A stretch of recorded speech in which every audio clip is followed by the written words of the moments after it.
इसका माने SC/ST के का आप खिलाफ में है, SC/ST का आप भला नहीं करना चाहते हैं, ये सरकार को इससे बदनामी करना चाहते हैं। मंत्री की भी नहीं सुन रहे हैं अधिकारी। इससे लगता है पूरा। मैं कहने का मतलब यही है कि भाई क्यों, और ऐसे कई एक मामले, चाहे आप JTET के मामले में बोलें, चाहे और भी नियुक्ति संबंधी मामले में माननीय मुख्यमंत्री करना चाहते हैं, लेकिन इसमें क्यों रोड़ा कहाँ अटक रहा है, इसको देखना चाहिए कहाँ पर।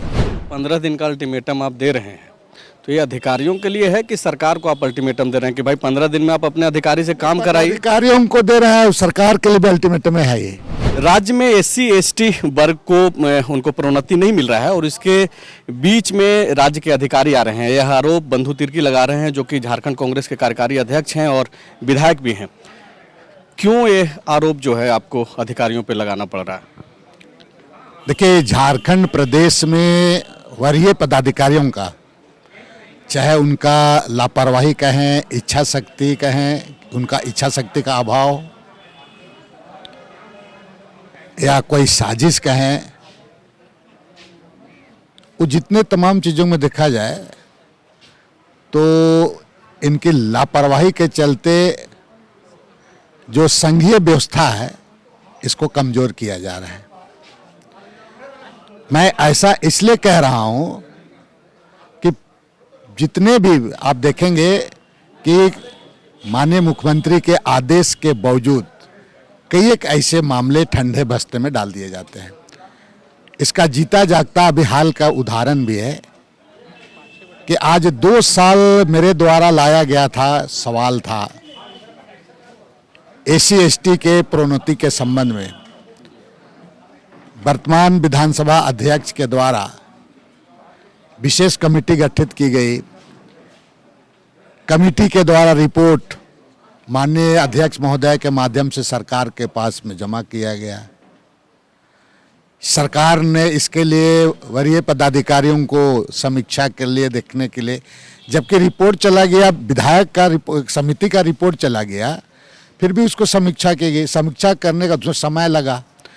उसके बाद में माननीय मुख्यमंत्री से को भी दिखा दिया गया। माननीय मुख्यमंत्री से हम तो अखबार में पढ़े कि तमाम पदाधिकारी से लेकर माननीय मुख्यमंत्री की मंजूरी मिली बोल के तस्वीर भी छपी पूरा। ये सब होते हुए भी जब माननीय मुख्यमंत्री जी का मंजूरी हुआ, सहमति बनी, रिपोर्ट पेश किया गया, तो ऐसे में अब तक उस पर कार्रवाई क्यों नहीं? इसका मतलब तो आप विधायिका को भी अब चैलेंज कर रहे हैं, चुनौती दे रहे हैं, और इससे हजारों हजार SC/ST कर्मचारी आपका इससे प्रभावित हो रहे हैं। रिटायर्ड हो जाएंगे तब उसको आप प्रोन्नति देंगे क्या? पूर्व में भी इसका दंश झेल चुके हैं और अभी तक भी नहीं होना, ये निश्चित रूप से संघीय व्यवस्था को कमज़ोर करने के जैसा है। इसलिए मैं चाहूँगा कि 10 से 15 दिन के अंदर इस पर करे, और नहीं तो फिर रुख आपका इसमें दूसरा रुख होगा इस पर। दादा, आपके ही कहने पर जो है, आपके ही मांग पर सरकार ने प्रोन्नति पे स्टे भी लगाया, सभी लोगों पे स्टे लगा गया, एक विशेष कमेटी भी बनी। अब जब आप ये बोल रहे हैं कि मुख्यमंत्री की उसमें ये है, मुख्यमंत्री आपके पक्ष में है, मुख्यमंत्री भी यह चाहते हैं, इसके बावजूद लगाया गया था कि तब तक कमेटी का रिपोर्ट नहीं सबमिट हुआ था। जब विशेष कमेटी बनी, इस दरमियान जब प्रोन्नति हो रहा था, तो जब तक रिपोर्ट सबमिट नहीं होगा तब तक उसको स्थगित करने के लिए कहा गया था, और माननीय मुख्यमंत्री जी ने इसको संज्ञान में लेते हुए उसको स्थगित उनके द्वारा किया गया था।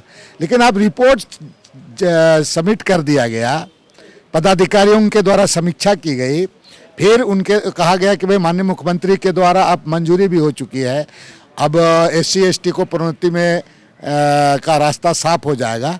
और ऐसा होने के बाद भी इतने दिनों के बाद आप क्यों उसको ठंडे बस्ते में डाल दिए हैं? इसका माने SC/ST का आप खिलाफ में है, SC/ST का आप भला नहीं करना चाहते हैं, सरकार को इससे बदनामी करना चाहते हैं। सीएम तो ट्राइबल सीएम है राज्य में।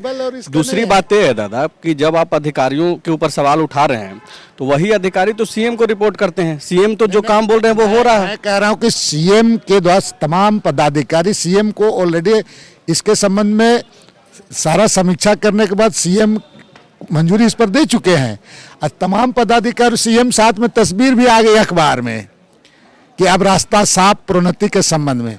तो आखिर कौन सी मामला है कि आप उसको रोक के क्यों रखे, पदाधिकारी क्यों रोक के रखे हुए हैं? फिर मंत्री की भी नहीं सुन रहे हैं अधिकारी। इससे लगता है पूरा, मैं कहने का मतलब यही है कि भाई क्यों, और ऐसे कई एक मामले, चाहे आप जेटेट के मामले में बोले, चाहे और भी नियुक्ति संबंधी मामले में माननीय मुख्यमंत्री करना चाहते हैं, लेकिन इसमें क्यों रोड़ा कहाँ अटक रहा है, इसको देखना चाहिए।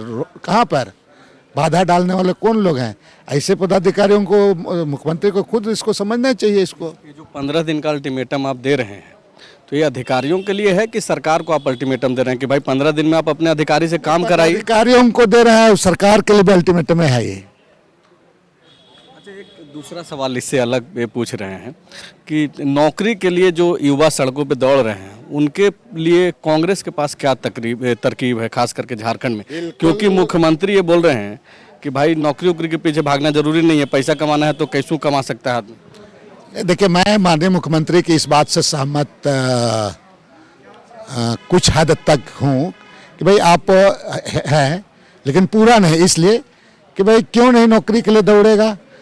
ठीक है, रोजगार करना है, रोजगार भी करेंगे, लेकिन नौकरी ही ये नहीं है, रोजगार करके भी अपना जीवन यापन अच्छा से कर सकता है। लेकिन मुख्यमंत्री का उनके जो बयान से मैं पूरी तरह सहमत नहीं हूँ, चूँकि जो हम नियुक्ति के संबंध में जो मैनिफेस्टो में जो बात कही गई है, जो चीज़ें हैं, इतने वैकेंसियाँ हैं, रिक्तियाँ हैं, इसको पूरा की जानी चाहिए, उसमें पूरा की जानी चाहिए। बंधु तिर्की को सुन रहे थे, यह इसी के लिए जाने जाते हैं कि सरकार में रह करके भी यह अपनी बातों को खोल करके रखते हैं, और यह बोल रहे हैं कि मुख्यमंत्री अगर 15 दिनों के भीतर जो इनकी मांग है एससी और एसटी का जो प्रोन्नति का जो मामला है, उस पर अगर उसका इम्प्लीमेंटेशन नहीं होता है तो ये कड़ा रुख अपनाएंगे। शुक्रिया। TheFollowUp.in. Like, share and subscribe. www.thefollowup.in